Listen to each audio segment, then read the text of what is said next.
नमस्कार. आज आपण भारताच्या सीमांबद्दल जाणून घेणार आहोत, पण एका खास पद्धतीने. आपल्याकडे एका विद्यार्थ्याने काढलेल्या नोट्स आहेत आणि त्यातूनच आपण हा सगळा प्रवास करणार आहोत. चला तर मग सुरू करूया. अच्छा, चला एका सोप्या प्रश्नापासून सुरुवात करूया. काय वाटतं? भारताची सगळ्यात लांब जमीन सीमा कोणत्या देशासोबत असेल? चीन की पाकिस्तान? जरा विचार करा. याचं उत्तर कदाचित आपल्याला थोडं आश्चर्यचकित करू शकतं. चला पाहूया. तर या नोट्सप्रमाणे आपण सगळ्यात आधी त्या 3 देशांबद्दल बोलूया, ज्यांच्यासोबत आपल्या सर्वात लांब सीमा आहेत. आणि याच क्रमाने आपण पुढे जाऊ. बांगलादेश, चीन आणि पाकिस्तान. आणि हे बघा, आपल्या प्रश्नाचं उत्तर आहे बांगलादेश. हो, तब्बल 4096 किलोमीटर. म्हणजे विचार करा, आपल्या एकूण भूसीमेपैकी 27% वाटा फक्त बांगलादेश सीमेचा आहे. हे खरंच अनपेक्षित आहे, नाही का? ही सीमा आपल्या पूर्वेला आहे आणि तिला सर रॅडक्लिफ रेषा असं नाव आहे.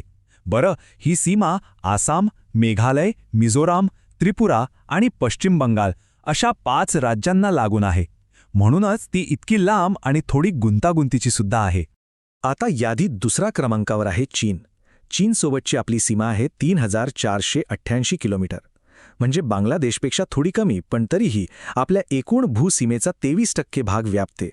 ही सीमा आपल्या उत्तरेला आहे आणि हिला मॅकमोहन रेषा म्हणून ओळखलं जातं. ही पूर्णपणे हिमालयाच्या उंच आणि दुर्गम भागातून जाते, जिथे अरुणाचल प्रदेश, हिमाचल प्रदेश, लडाख, उत्तराखंड आणि सिक्कीम या प्रदेशांना ती स्पर्श करते. आणि मग तिसऱ्या क्रमांकावर येतो पाकिस्तान. ही सीमा आहे 3323 किलोमीटर लांब, जी आपल्या एकूण भूसीमेच्या 22% आहे. ही उत्तर सीमा गुजरात, राजस्थान, पंजाबपासून थेट लडाख आणि जम्मू काश्मीरपर्यंत पसरलेली आहे. आणि इथं एक गंमत आहे. या सीमेचं नाव पुन्हा एकदा सर रॅडक्लिफ रेषा आहे. तर ही खूपच इंटरेस्टिंग गोष्ट आहे, नाही का? भारत पाकिस्तान आणि भारत बांगलादेश या दोन्ही सीमांना रॅडक्लिफ रेषा असंच म्हणतात. याचं कारण म्हणजे 1947 मध्ये सर सिरिल रॅडक्लिफ यांच्या अध्यक्षतेखालील एकाच आयोगाने या दोन्ही सीमा आखल्या होत्या. एक भारताच्या पश्चिमेला आणि दुसरी पूर्वेला. म्हणून नाव एकच. तर या झाल्या आपल्या 3 सर्वात मोठ्या सीमा. आता आपण यादीतल्या पुढच्या 4 शेजारी देशांकडे वळूया. पुढचा देश आहे नेपाळ. नेपाळसोबत आपली 1751 किलोमीटर लांब सीमा आहे, जी एकूण सीमेच्या साधारण 11.5% आहे.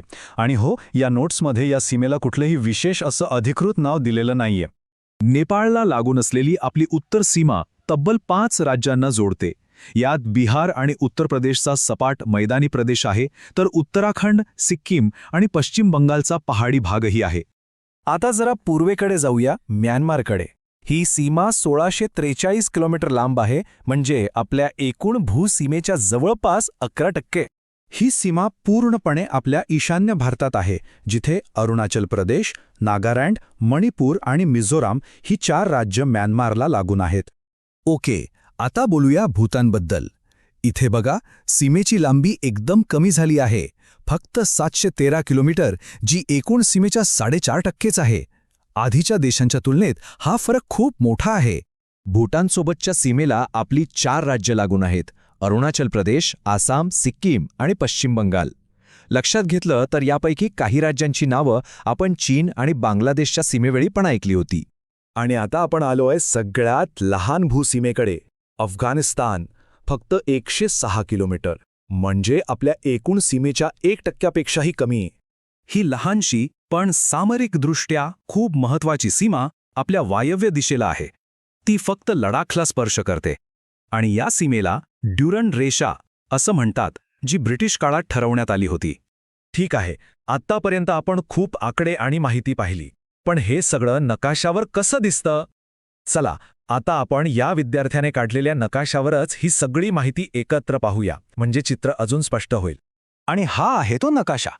बघा, एकाच चित्रात आपल्याला आपले सगळे शेजारी देश, त्यांच्या सीमा, सगळं किती स्पष्टपणे दिसतोय. सगळ्यात आधी नकाशाच्या पश्चिम भागाकडे बघूया.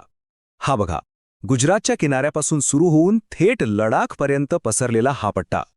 इथे पाकिस्तान आणि अफगाणिस्तानची सीमा स्पष्ट दिसते. आता जरा वर उत्तरेकडे नजर टाकूया. हिमालयाची ही जी लांबचक रांग आहे, जणू काही एक कमानच आहे. ती चीन, नेपाळ आणि भूतान या देशांना आपल्याशी जोडते.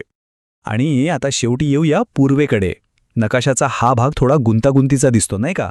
इथेच बांगलादेश आणि म्यानमारच्या सीमा आहेत आणि यावरूनच या भागाचं महत्त्व आपल्या लक्षात येतं.